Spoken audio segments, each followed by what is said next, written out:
j'ai été abusivement licencié.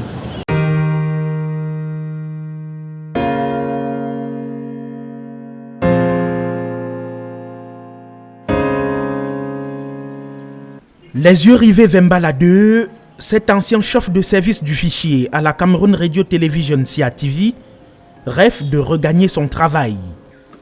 Licencié en avril 2021 pour faute lourde, il nous raconte son histoire. J'ai eu à gérer pour le CHAN, le championnat d'Afrique des Nations qui a été organisé par le Cameroun. On m'a remis le bon de valeur, le bon de carburant pour une valeur de 20 600 000 francs.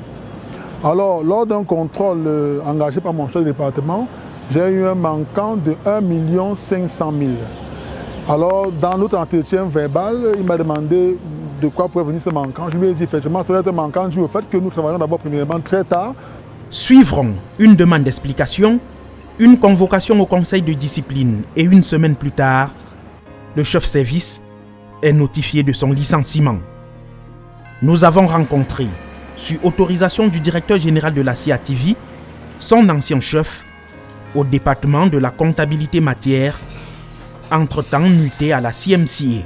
Vous savez, lorsqu'il y a une faute lourde, elle peut mener au licenciement. Ce n'est pas automatique. C'est une décision qui relève du conseil de discipline. Effectivement, il faut noter que c'était dans une récidive.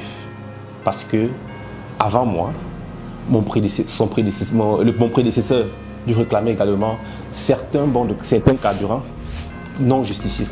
Récidive en parole, mais pour le mise en cause, aucune preuve formelle.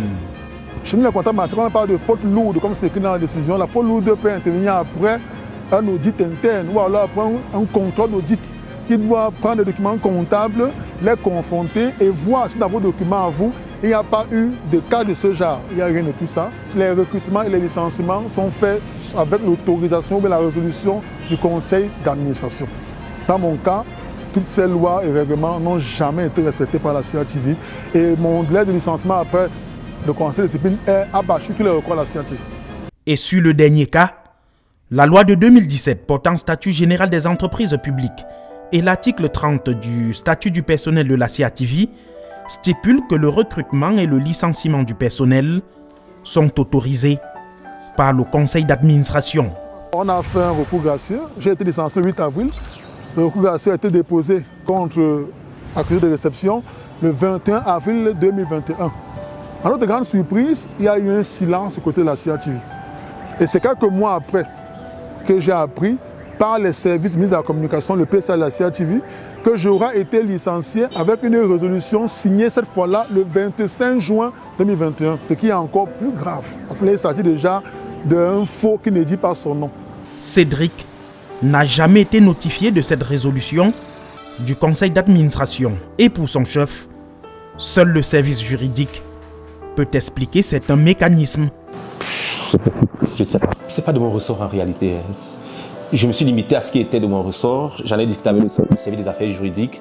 Suite au silence de son ex-employeur, Cédric Atangna a poursuivi son combat en saisissant à 3 reprises le ministre de la Communication, président du conseil d'administration de la CATV, à 2 fois le premier ministre chef du gouvernement et à 3 reprises le président de la République. Tout ceci en vain, mais il ne lâche pas prise. Je reste confiant sur le fait que l'administration du Cameroun, l'administration de la CATV en particulier, et le gouvernement du Cameroun peut résoudre mon problème. Un espoir qui cache mal la misère d'un ancien chef de service qui, à 37 ans seulement, présente déjà des symptômes de vieillesse. Avant 2 ans, je n'ai pas les cheveux blancs. Quand on réfléchit tous les jours à trouver 100 francs pour la bruit de l'enfant, on a les cheveux blancs forcément.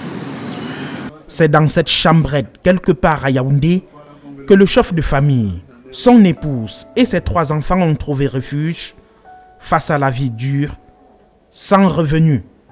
Nous sommes 5, avec des jeunes filles, avec mon épouse, avec le plus petit, un abri de fortune qui n'est même pas. C'est encore payé. Jusqu'à l'heure actuelle, personne n'a pas de moyens. Un calvaire qui pour Cédric serait l'œuvre des mains obscures proche du directeur général qu'a dit-il, des cas bien plus sévères encore n'ont jamais été autant sanctionnés. On a eu à pardonner plus d'un cas, parce que la sélection de citoyenne devait dire comme ça. L'emploi Cameroun est difficile. On a eu à pardonner plusieurs cas. Dans mon cas, avec un dossier disciplinaire complètement vierge, j'ai été abusivement licencié.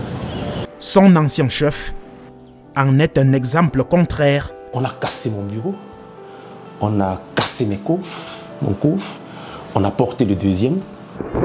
Est-ce que je pourrais bien faire? Est-ce que ma responsabilité est à quel niveau? Poursuivi en justice après le vol d'une dizaine de millions dans son bureau, il a été affecté à un autre poste et non licencié. Cédric, dans sa galère, attend l'arbitrage du ministre de la Communication pour espérer retourner au travail. Au cas où ça n'aboutit pas, je n'aurais plus d'autre choix que celui de me tourner vers les instances judiciaires, ce qui n'a pas été mon premier choix.